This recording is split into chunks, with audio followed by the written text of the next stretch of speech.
Welcome to Stuff You Should Know from HowStuffWorks.com.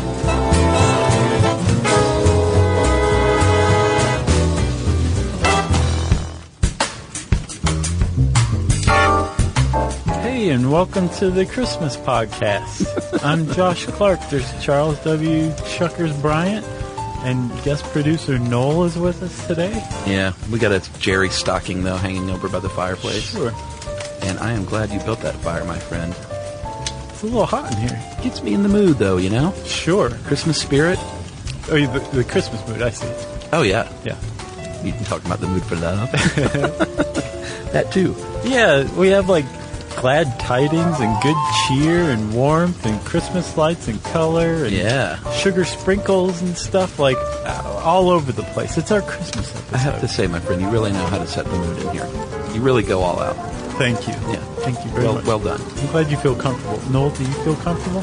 Noel says yes. Yeah. He has a little, he painted his beard white. He is pretending to be Santa. Mine is going white naturally. Yeah? Yeah. I'm not growing a beard because... Probably be some gray in there. Sure. I've made my bed. Now I'm going to lie in it. Does that make sense? Sure. So, Chuck, I think we want to say welcome to everybody out there. Yeah. And we hope that you're having a wonderful holiday season so far. So kick off your shoes, put on your slippers, make yourself comfortable. Yeah, put on your comfy pants. There you go. As we prepare for our 2014 Christmas Extravaganza.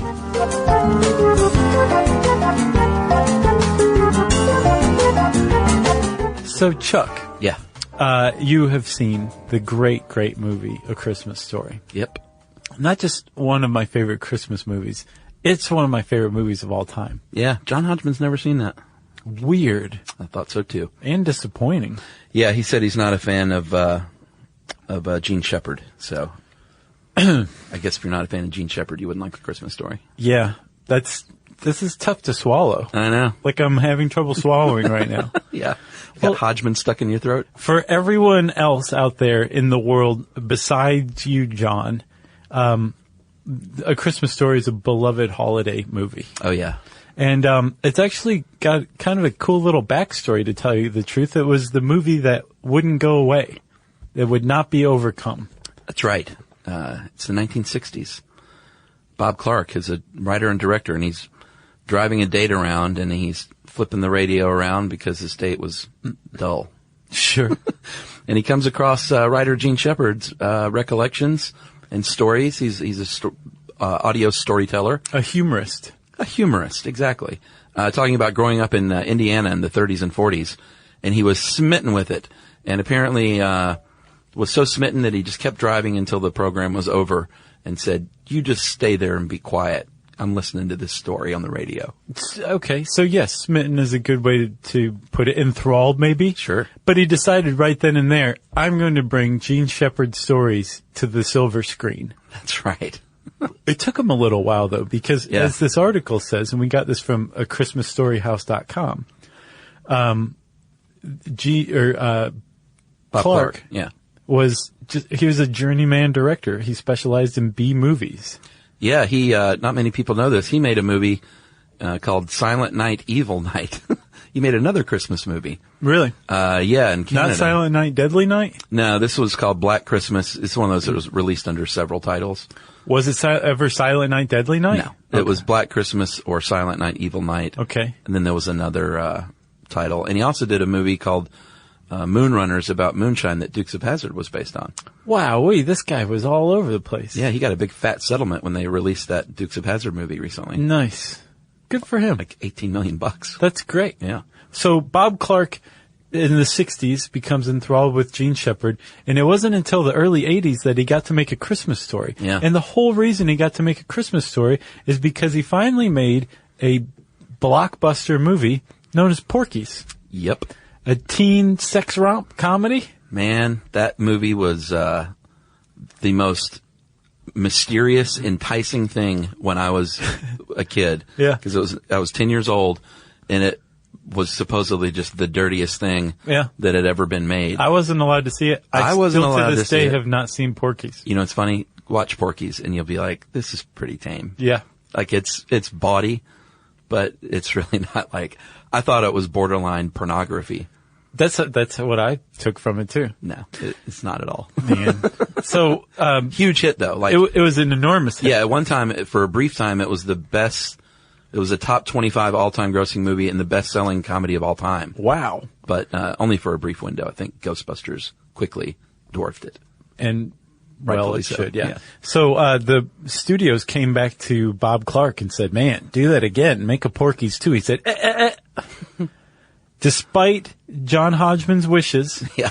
I'm going to make another movie first. Uh-huh. It's called A Christmas Story. That's what we're going to call it. And I'm going to base it on Gene Shepard's stories that were collected into a book called In God We Trust, All Others Must Pay Cash. Yeah. And they said, fine, just go do your movie or whatever. And he did. He made this movie. He scouted out 20 cities, I believe, and finally settled on Cleveland. And one of the reasons he settled on Cleveland was because Gene Shepard grew up in Indiana, which is very near Cleveland. Sure. And Cleveland had a department store called Higbee's. And Higbee's said, hey, man, we were around in the 40s. Why don't you just go ahead and film some of your stuff in here? Yeah. And he said, Cleveland it is. Yeah, it still had that old, I mean, they had to dress it, of course, but it still had that old department store look, that classic look. By the way, if you're ever in New York again, go to Macy's Herald Square. Yeah. And ride the wooden escalators. Okay. And be prepared to be delighted. Oh, really? It's just the coolest thing, man. Okay. I didn't even know they existed. But they're wood. The rails, the steps, the whole thing. Yeah. The people on them? And they haven't redone them. You know, they're still like... Well, sure. It's really pretty neat. It's not like the cutting edge new wood elevators. No, but it feels like a Higbee's. Wait, escalators or elevators? Escalator. Okay. Yeah. Even cooler. It feels like you're in a Higbee's though when you're at Macy's Herald Square because it just has that old school department store feel when you're on those things. Right. They didn't give him much budget for A Christmas Story. No, and they didn't expect very much from it either. No, they gave him just about 900 screens the weekend before Thanksgiving. Yeah. And it made a little bit of money, a couple of million, then about 4 million the next weekend. Yeah, like $6 million in its first 2 weekends. Yeah, but they didn't have a big plan to roll it out because they didn't count on it being much, so they didn't roll it out. Right. Grossed about 19 mil, which of course made the money back and then some. So it was a moderate success as far as making the suits happy, but it wasn't some runaway hit until cable TV. Well, yeah. Not just cable, but video as well. Yeah. So MGM, like you said, didn't think too much of this movie, and they actually they sold it to Warner Brothers. They tossed it into a pot of 50 movies that Warner Brothers bought. And after Warner Brothers bought it, I guess they had to do with Turner because TNT in 1988 had a stunt on Christmas Eve where they ran it 12 times for 24 hours. They played A Christmas Story back to back, and they just, I guess, did it to fill some airtime. And it was just a huge hit. People started clamoring for it. And every year, I believe since, they've had A Christmas Story marathon, now on TBS. Yeah, and at some point during the day, 40 million people tune in to watch at least parts of this movie. And for good reason. Do you want to know why? Why? Because A Christmas Story is one of the greatest movies ever made. It's really pretty great. So you want to hear some cool facts about A Christmas Story? Yeah. How about the fact that the part of the father that was ultimately played by Darren McGavin was originally offered to Jack Nicholson. Man, I shudder at the thought. Can you imagine Nicholson in that movie?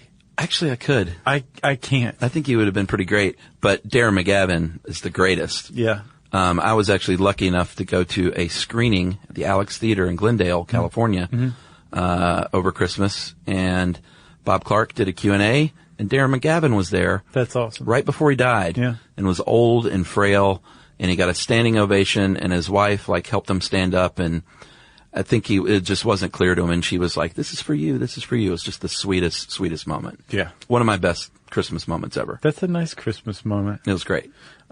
Gene Shepard, he did all the voiceover narration. Yeah. As Ralphie, right? Yeah, as grown-up Ralphie. Yeah, but he also made a cameo, so the old man who says, that's the back of the line, Yeah. or the line starts there, that was Gene Shepard. That was. And Bob Clark also had a cameo. Yep. As Swede, the neighbor, with a southern accent who stops by to marvel at the infamous leg lamp. He goes, "Oh, you won an award?" Yeah, a major award. Yep, that was the director. And the kid, Grover Dill, right, the little toady? Yeah. He actually went on to become the $2 paper boy in Better Off Dead. I had no idea. $2. Yep. Didn't ask for a dime. $2. Yeah, and apparently those are the only couple of 3 movies that he was ever in. Yep. Yano Anea. It's an odd name. Yeah. Speaking of leg lamp, it was based on a real lamp, a knee-high logo that was illuminated, and the style was, of course, Reuben Freed, the production designer, created the leg lamp, and I wonder if he has any claim on that thing, because those things are sold like crazy now. Sure. Little ones, big ones, like keychains. Yeah. I wonder who's making that dough. Hopefully it's going to him. I doubt it. It's probably going to MGM or Warner Brothers. Probably. Yeah. It's not very Christmassy. No. You can pinpoint, even though it's never said, you can pinpoint the month and year when all this action takes place thanks to the Little Orphan Annie decoder pin that Ralphie gets. Yeah, great scene. The one he gets is the Speedomatic model, which is the one that was released in 1940. So, A Christmas Story takes place in December of 1940. Many of the exteriors are filmed in Tirana. Except the house. The house is in Cleveland, and it's now a museum. I've been there. So you have? Oh, yeah. Okay. Do you recommend it? I've talked about it before. It's the best thing ever. You go and there's the original house, and you can walk through that's still dressed like the movie. And then down the street, someone bought another house and has a museum of artifacts and things from the movie. Yeah. And it's totally a great time. Yeah. If you're ever in the Cleveland area around Christmas, do it. Okay. It's going to be busy, but don't go in the summer, you know. Right. You really got to get that Christmas feeling. Yeah. But a lot of the exteriors were filmed in Tirana because in one scene you can even see one of their red trolley cars in the background, which Cleveland does not have. Oh. Or Indiana. Wow. As far as I know. So, Chuck, that's A Christmas Story, huh? Yeah, I mean, I guess we should say that there were some deleted scenes that never made it. You know, the Black Bart scene. He shot several of those, including one with Flash Gordon. And at the Christmas Story house, you can see clips of those and some of the artifacts. And Ralphie, went on to be a big shot producer. Oh, yeah. Peter Billingsley. Peter Billingsley, yep. Of a lot of those Vince Vaughn Favreau movies he's attached to. Yeah. And I think Vince Vaughn still calls him Ralphie sometimes just to get under his skin. I could see that. Of course.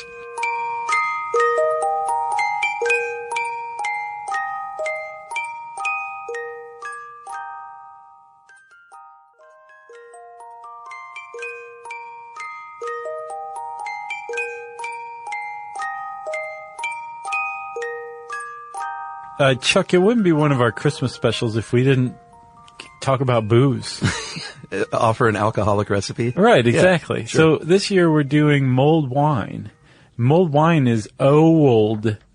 Actually, they think that it was developed to keep old wine from spoiling, or when it was about to spoil, to use it up really quick. Yeah, and it gained a lot of notoriety when Charles Dickens put it in A Christmas Story. I'm sorry, A Christmas Carol. Right.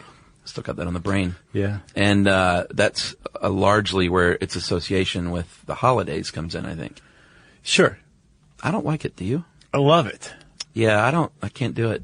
They sell it on the streets of Budapest, and it is wonderful stuff. Yeah, I tried it. I don't like the hotness, and I don't like those spices.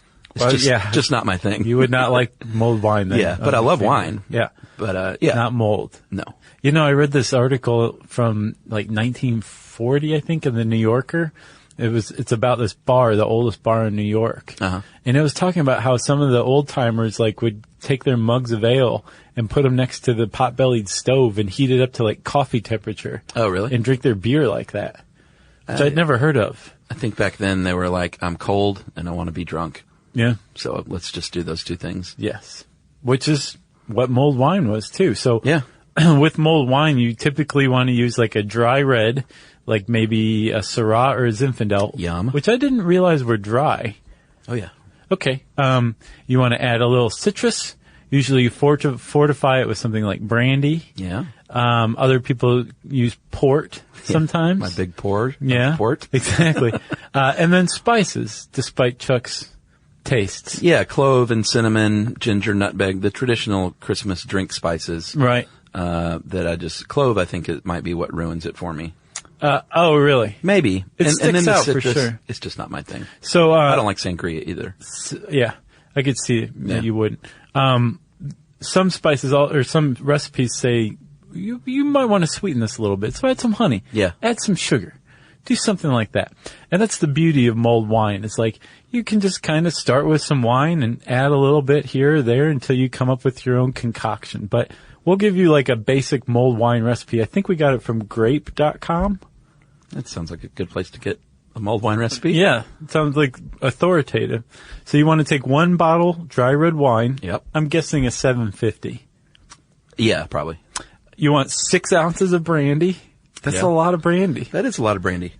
So it's getting just better and better by the second, this recipe is. 1 orange sliced into rounds, 2 lemons sliced into rounds, half cup of honey. Yum. 3 cinnamon sticks. Refer to our cinnamon episode. Yeah. 6 whole cloves. Ugh.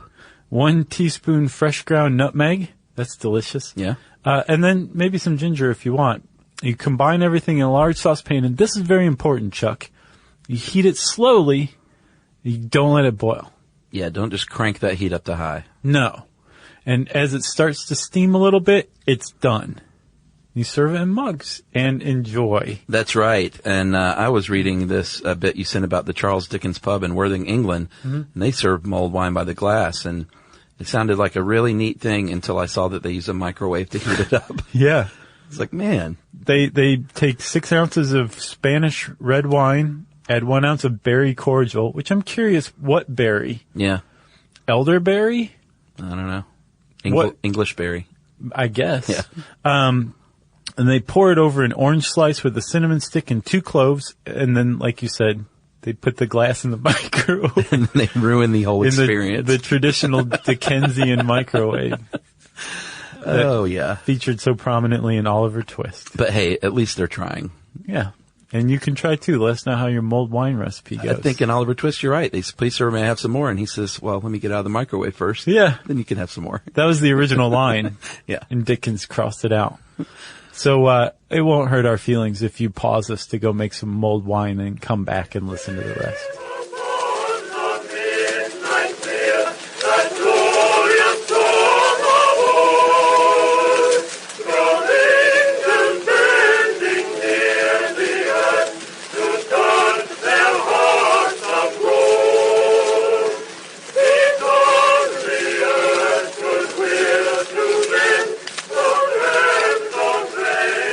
So, Josh, let's say you're a little kid. Let's. And you want to write a letter to Santa Claus. Mm-hmm. Are you allowed to do so, sir? And if so, when did that start? Well, it's pretty old. Have you heard of this Twitter account, Tweets of Old? No. They just take old, like, newspaper clippings and stuff and tweet them. Oh. And so it's not supposed to be funny. No, but it comes off as funny sometimes. Gotcha. Some of the stuff these people said were funny, bizarre, random. Yeah. But around Christmas time, they do kids' letters to Santa, like old-timey ones. Oh, neat. There are a lot of kids who were not just asking for stuff. They were also asking that, like, their siblings got nothing. Yeah, sure. Which is hilarious. I was never like that.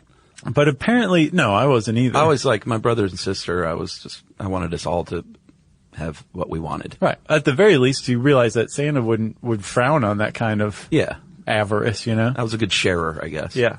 So, apparently though, as far as the United Postal Service is concerned, all of this started around 1912.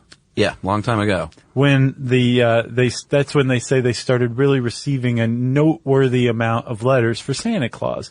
And as we all know, Santa gets extraordinarily busy around this time of year, so he can't sit down and answer all these letters. So the Postal Service said, maybe there's another idea. Yeah, Postmaster General Frank Hitchcock said, you know what, why don't we write these kids back?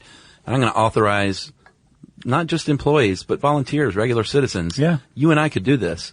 Yeah, you can. You just have to go to your local post office if it's a participating post office, fill out a little personal info, Put your fingerprints down. Right? Stand there for a mugshot. And you'll get some letters from children that you can answer on Santa's behalf. Yes, it's called Operation Santa. And it's a pretty neat thing to participate in. I've never done it, but I might try and do it this year. Yeah. They are now redacted, obviously, because they want to protect the anonymity of these kids and their families and the addresses, which is a pretty smart move. I think in 2006 is when they started doing that. But yeah, you can write to kids from all over the world, I guess, or at least all over the country. Mm-hmm. It is voluntary as a post office. You don't have to do it. Right. But if you live in a major city, there's bound to be a post office that's participating. Yeah, and the USPS says they'll take all charitable organizations, groups, families, friends, whoever. Just come along and fill out your info. Yeah, we should do that one year for How Stuff Works. Okay. And get like the whole company to sort of take part. Yeah. That'd be neat. And since its territory reaches the North Pole, the Canadian Postal Service maintains a postal code specifically for Santa. Oh, nice. They use letters in their postal code. So Santa's is H0H0H0, which spells ho, ho, ho. Nice. Ho, ho, ho.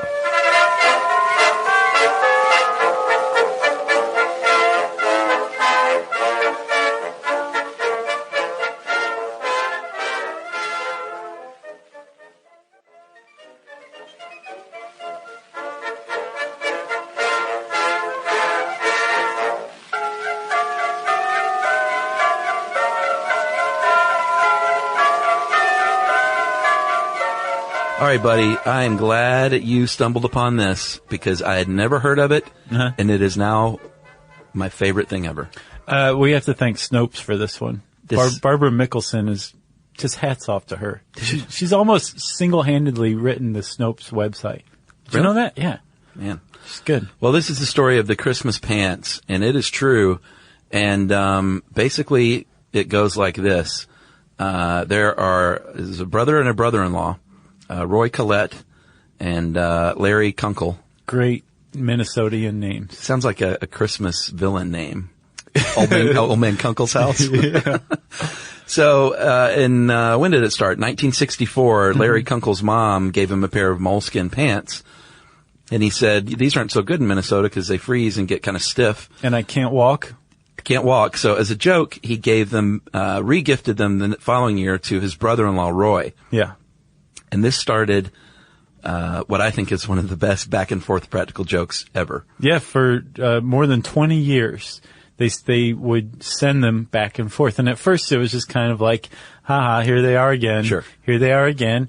Well, eventually, I think after the first couple years, it was Larry Kunkel who took the pants. It was Collette. Oh, was it Collette? He took the pants and rolled them up and stuck them in a 3-foot-long, 1-inch diameter pipe. Yeah, man. And then wrapped that up and gave that to Larry Kunkel and said, good luck, here's the pants. Yeah, and so that obviously inspired oh yeah, brother-in-law? Yeah. I'm going to one-up you, and it became a game of one-upsmanship each year. And eventually, there were some rules, most notably, the pants could not be destroyed. Yes. They had to, the game was over if the pants were destroyed. They had to remain intact. What were the other rules? There were some that they had to be legal and moral methods. Right.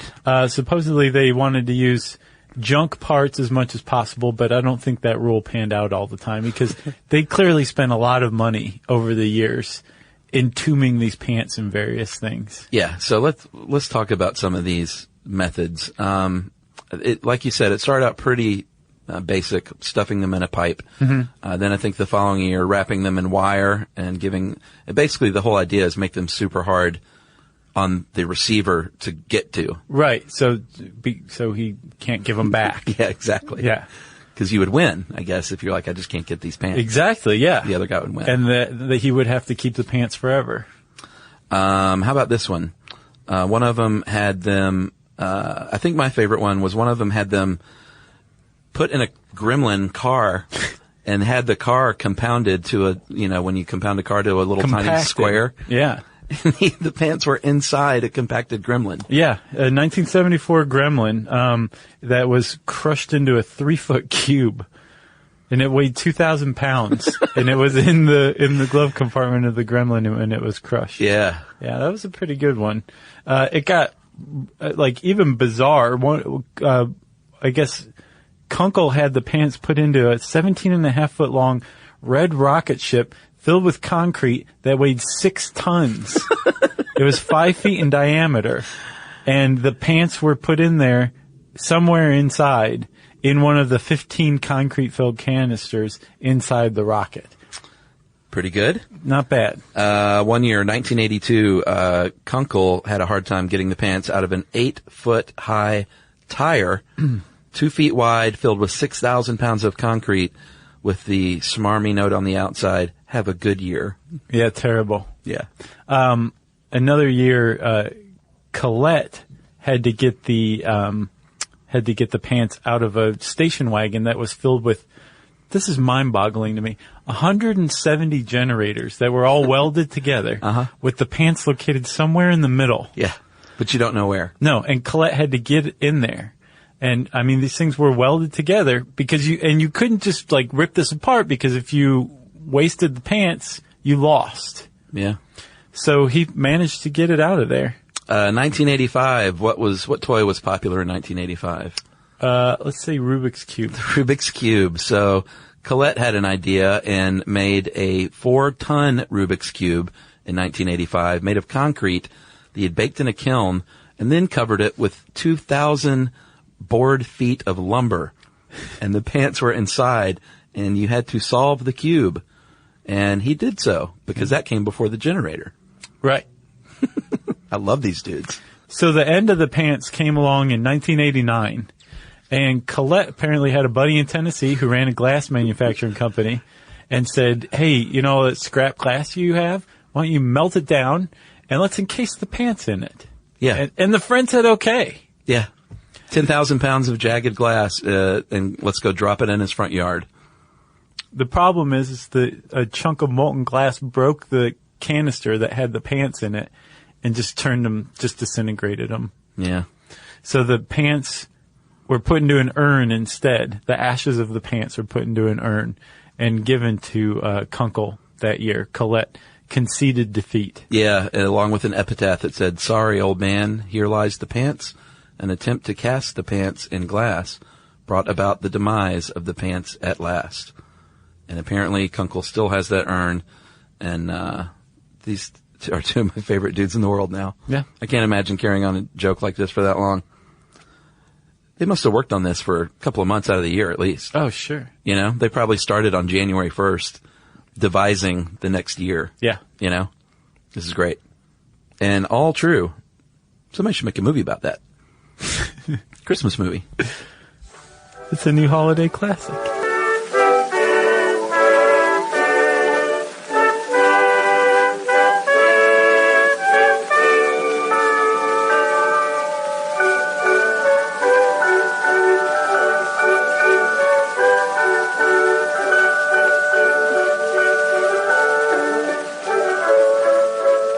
Hey, Chuck, you know how people are like, don't you dare write Christmas as Xmas? Yeah.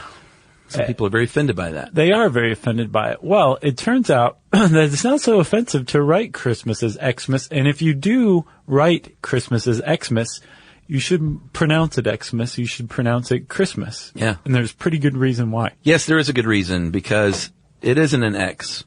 No. And it is not meant to take the Christ out of Christmas. Right. Never was. And we have our friends at The Straight Dope featuring Cecil Adams to thank for this one. That's right. What is it, Josh? Well, that X is the Greek letter chi. That's right. C-H-I. And chi, when you see it spelled out in a word, you're supposed to pronounce it the K sound. Yeah. Like Christmas or Christ. That's Christ. Yeah. So for a very long time, I think even before the Middle Ages, that term or that X was used to abbreviate Christ. That's right. It's not a new thing. No. So if you write X and then MAS, what you've just done is taken the abbreviation for Christ and substituted it for the Christ in Christmas. So it's still Christmas, and there's still Christ in Christmas as far as that X is concerned. And that's the straight dope.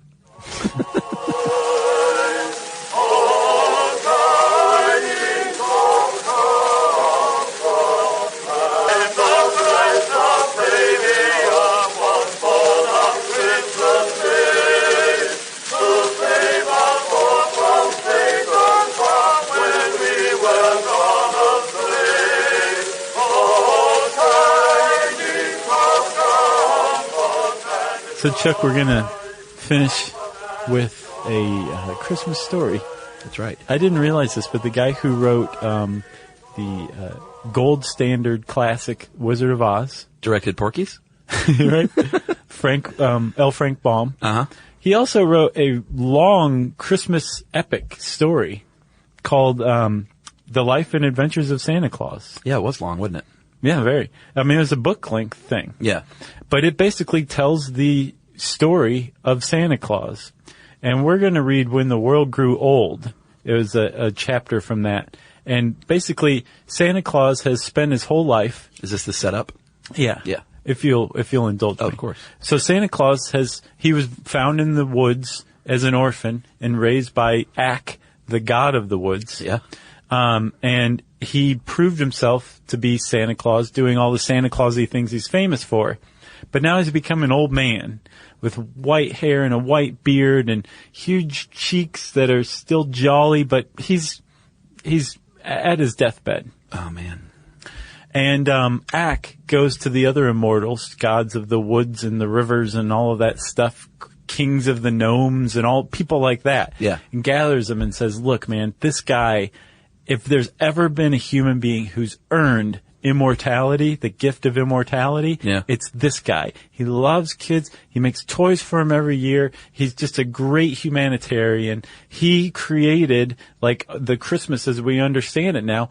Let's give him the mantle of immortality. So they talk about it and debate back and forth, and they finally agree, and they go to Santa Claus's deathbed, and they bestow him with immortality. And this picks up the next morning when Santa wakes up, after thinking the night before that he's going to die. When the World Grew Old.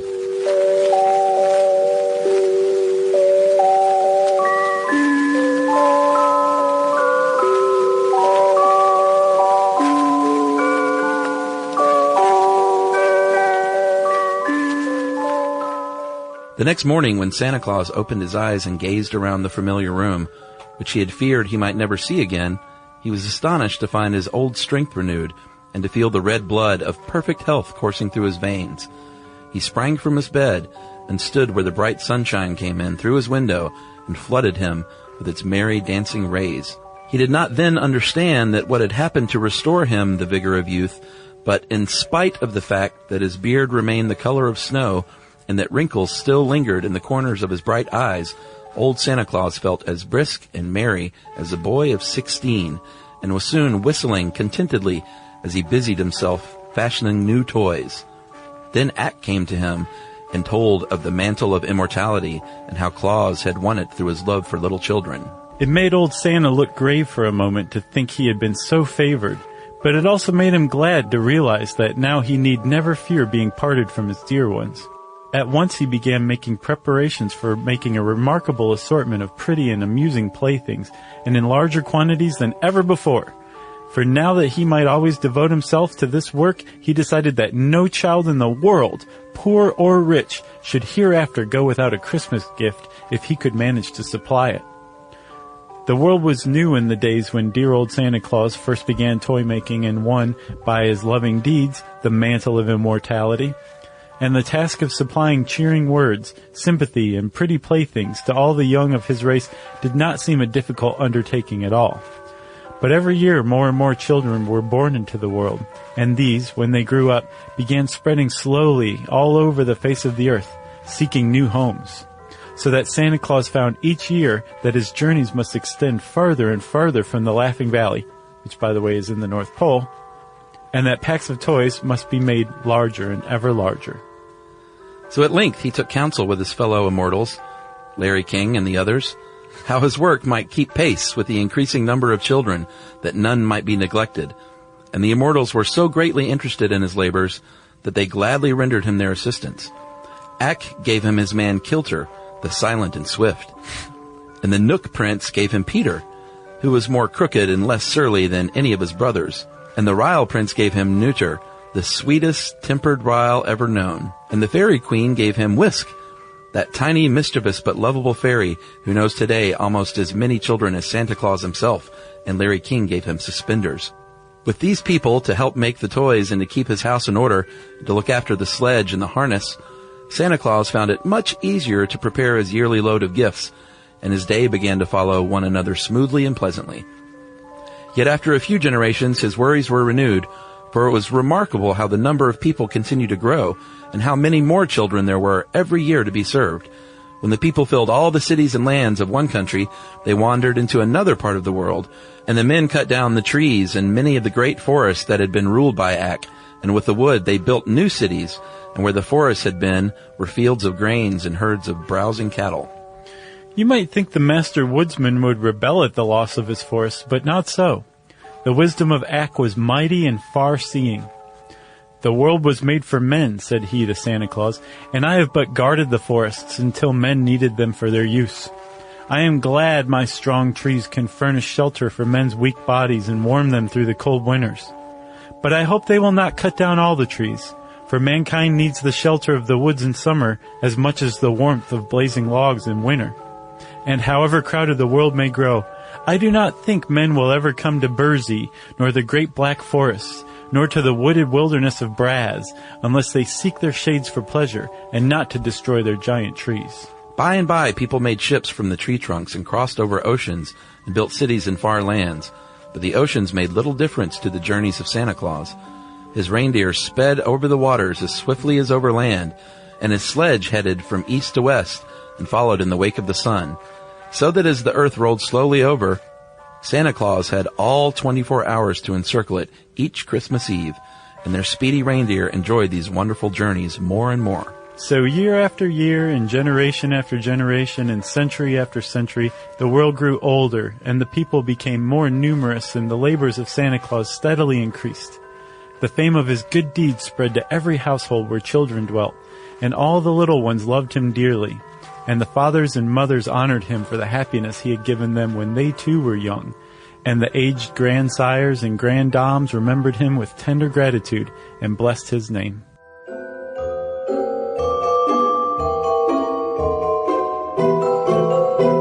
The end. Well, not the end. The end of that chapter. So that's it. That's our Christmas show, Chuck. Merry Christmas to you. Merry Christmas, buddy. Happy holidays to everyone out there. Yeah. On Dasher, on Dancer. On Donner, on Blitzen. We have Comet and Cupid and... Kraken. And the Kraken. And Cthulhu. That's right. And Rudolph up front. Happy holidays, everybody. We'll see you next year.